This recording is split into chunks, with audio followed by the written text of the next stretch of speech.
Welcome back to Political Capital, the intersection of money and politics. Now, on Sunday, South Africa signed a 250-page document that showed our willingness to create a single continental free trade market, which aims to facilitate better levels of intra-Africa trade.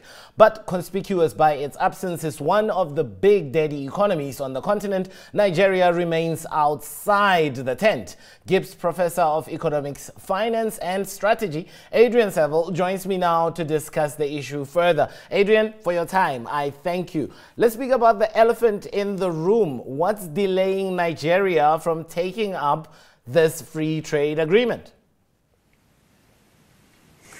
I think you captured it in your intro, 250 pages.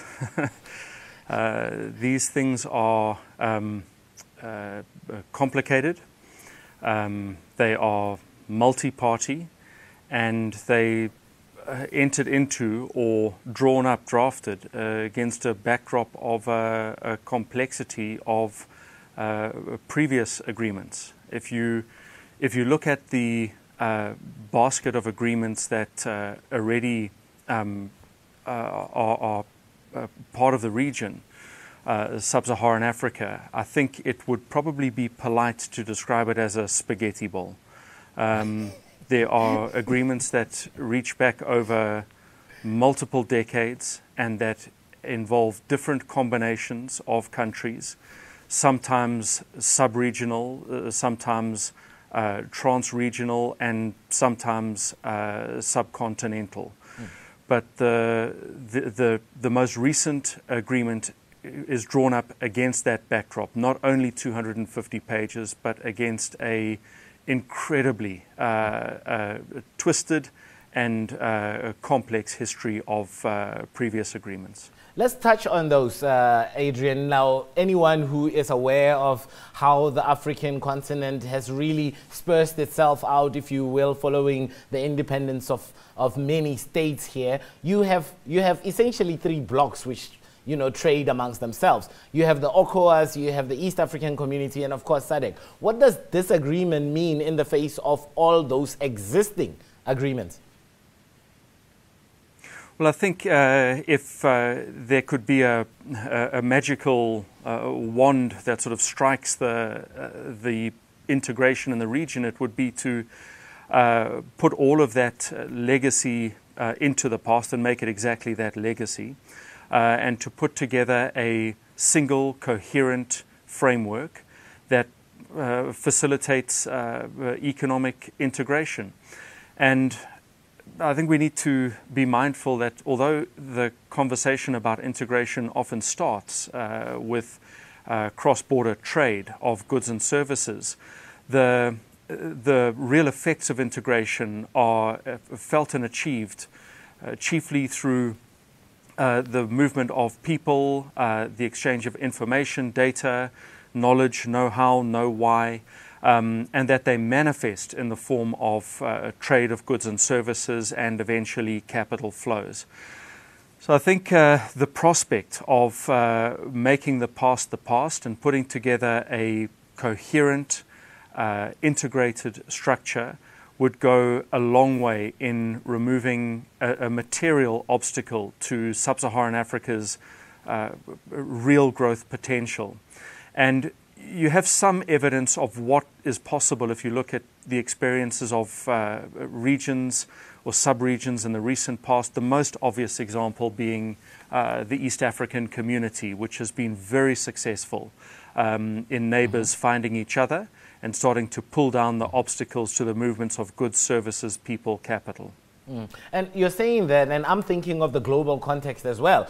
Africa seems to be going against the grain, if you will. You look at the global context, right now everybody's talking about, import tariffs, and there's a tit-for-tat spread of import tariffs. You look at the other side, multilateralism seems to be under attack, mainly from the Donald Trump presidency. Will this be able to hold in the face of such global trends, if you will?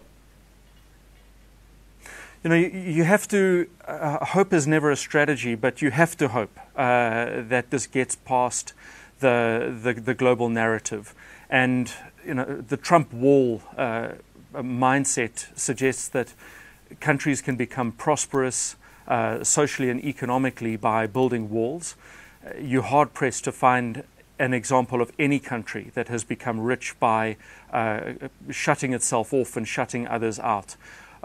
Through the broad sweep of history, across time, through economies, it's collaboration and integration that translates into prosperity. In the same breath, though, we need to be careful of recognizing that integration in and of itself, or connectedness in and of itself, isn't a good thing. Slavery is an example of human atrocity where one country reaches into another and is responsible for the most grotesque behavior. So integration isn't in and of itself the objective. It's functional collaboration and partnership that we're after. And the Trump narrative is something we need to be mindful of, that this effort is made against that backdrop. But there's nothing new about this. There is a long standing drive to try and put together a framework that helps sub-Saharan economies find each other, recognizing also that the region trades compared to other regions at the lowest rate in the world. Cross-border trade in sub-Saharan Africa, countries amongst each other, stands at about 10% versus 50 and 60% for Asia and Europe.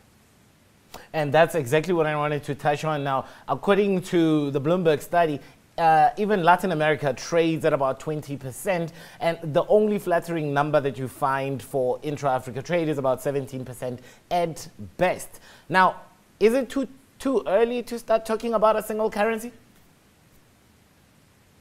I think it's far too early to start talking about a single currency.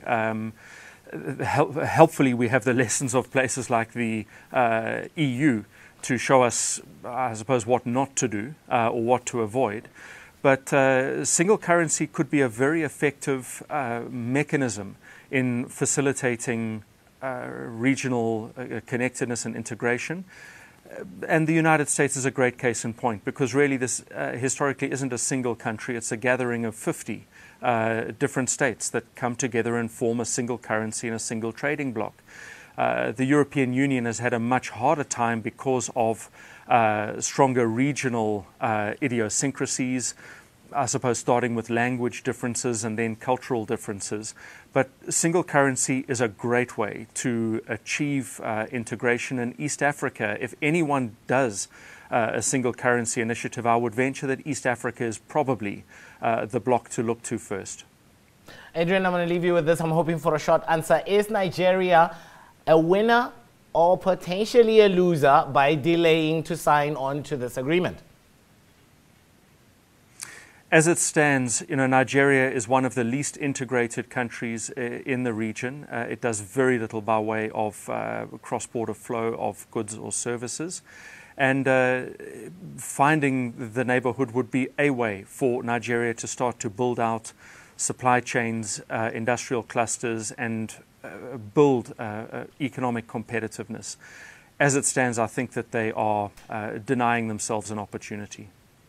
Mr. Saville, for your time, I always thank you. That was Adrian Saville, GIBS Professor of Economics, Finance and Strategy. That's where we're going to have to leave the show for today. We're back on your screens next Tuesday at 18:30 Central African Time. Until then, keep warm.